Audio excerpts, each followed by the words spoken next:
Kehadiran Yesus di tengah orang banyak menggambarkan kerahiman Allah.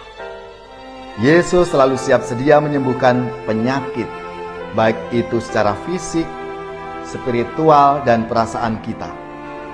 Yesus selalu menyalurkan dan membagikan harta rahmat surgawi bagi mereka yang percaya dan memohon dengan rendah hati. Cukup dengan cara yang sederhana, yaitu memohon dengan rendah hati dan kesungguhan hati. Saudari-saudaraku yang terkasih, berjumpa kembali bersama saya Inspirasiku di Antara. Renungan Harian Kamis 15 Januari, Pekan Biasa yang pertama. Semoga kita bersama keluarga dan komunitas kita selalu dalam keadaan baik, sehat, dan tetap bersemangat. Marilah kita mengawali renungan kita hari ini dengan tanda kemenangan Kristus. Dalam nama Bapa dan Putra dan Roh Kudus. Amin. Allah Bapa yang Maha Kasih, kami bersyukur kepadamu karena Engkau selalu menaruh belas kasih dalam setiap langkah hidup kami. Bukalah hati kami agar kami berpegang teguh pada sabda belas kasih Yesus Kristus Putramu. Sebab Dialah Tuhan pengantara kami yang bersama dengan Dikau dalam persatuan Roh Kudus, hidup dan berkuasa Allah sepanjang segala masa. Amin. Dalam nama Bapa dan Putra dan Roh Kudus. Amin. Inspirasi kita hari ini dari Injil Suci menurut Markus bab 1 ayat 40 sampai 45. Marilah kita siapkan kitab suci kita masing-masing. Kita akan membaca bersama-sama lalu merenungkannya. Sekali peristiwa, seorang sakit kusta datang kepada Yesus. Sambil berlutut di hadapan Yesus, ia mohon bantuannya, katanya, "Engkau mau? Engkau dapat mentahirkan aku." Maka tergelaklah hati Yesus oleh belas kasihan.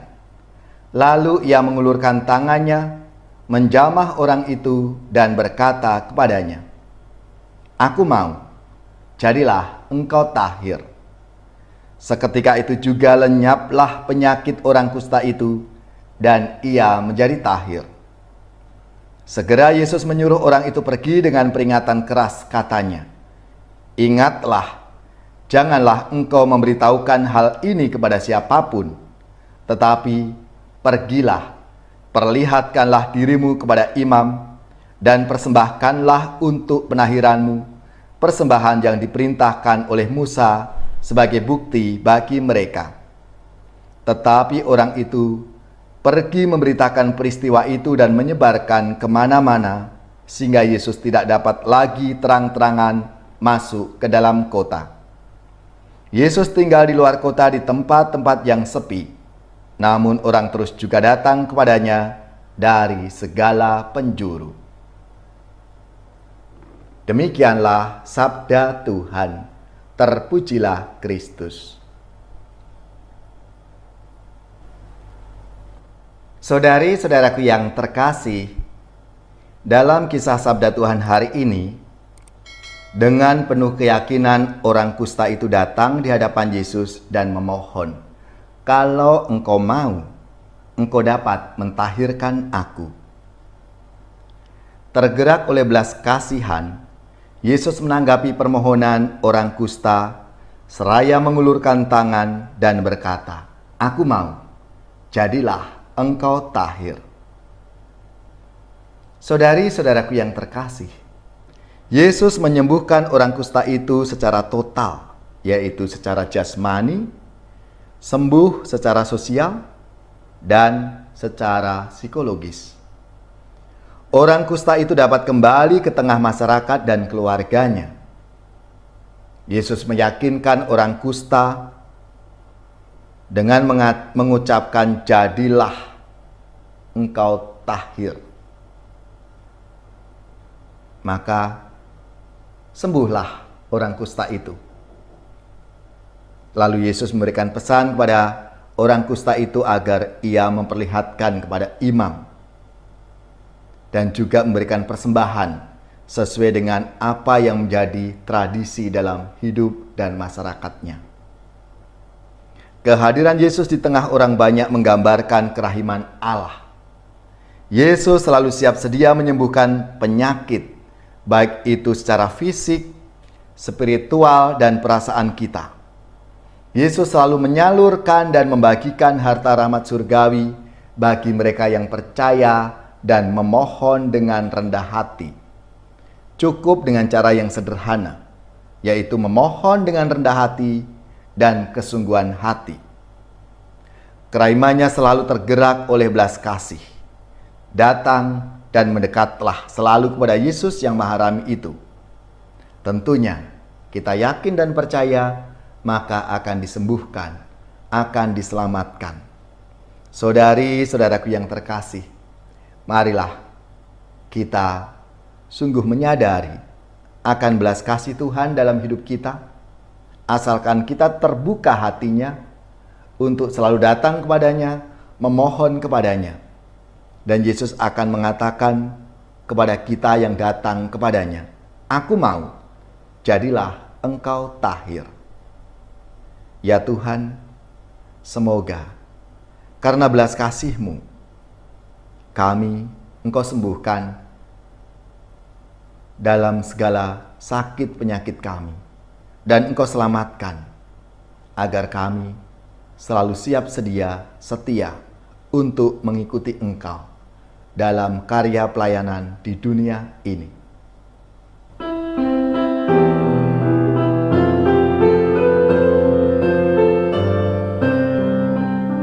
Tuhan Yesus, sembuhkanlah kami, orang buta, orang congkak hati. Dari mati hidupkanlah kami, dari dosa bersihkanlah kami. Tuhan Yesus, tanpa Yesus kita orang miskin. Tanpa Yesus hati kita dingin.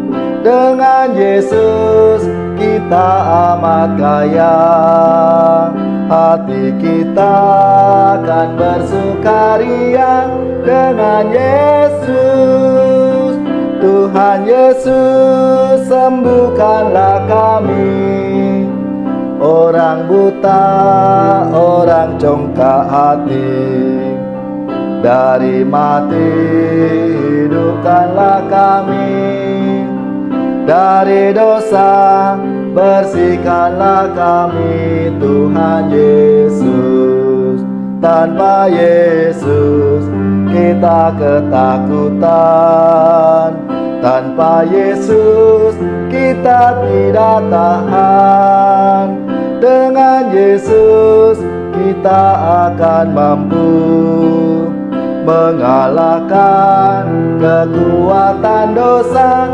Dengan Yesus, Tuhan Yesus, sembuhkanlah kami, orang buta, orang congkak hati.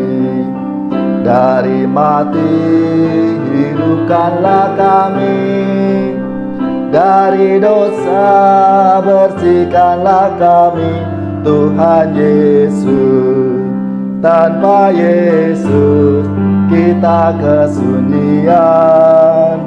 Tanpa Yesus kita akan hilang. Dengan Yesus kepala gerejanya, kita selamat sebagai anggota. Dengan Yesus, Tuhan Yesus, sembuhkanlah kami, orang buta, orang congkak hati. Dari mati hidupkanlah kami, dari dosa bersihkanlah kami. Tuhan Yesus, tanpa Yesus kita bagai buta. tanpa Yesus tersesatlah kita. Dengan Yesus cahaya dunia, jalan terang menuju bahagia. Dengan Yesus, Tuhan Yesus, sembuhkanlah kami. Orang buta, orang congkak hati, dari mati hidupkanlah kami.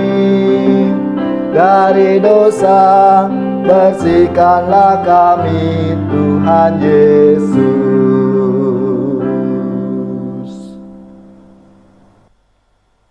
Saudari-saudaraku yang terkasih, marilah kita mengakhiri renungan kita hari ini dengan mohon berkat Tuhan. Dan kita akan menerima tugas perutusan. Marilah kita siapkan hati kita untuk menerima berkat-Nya. Semoga saudari-saudara sekalian, keluarga-keluarga dan komunitas kita, orang-orang yang kita doakan, mereka yang sakit, yang menderita, seluruh tugas, belajar, pekerjaan, usaha serta karya pelayanan kita, dibimbing, dilindungi dan diberkati oleh Allah yang Maha Kuasa, Bapa dan Putra dan Roh Kudus. Amin.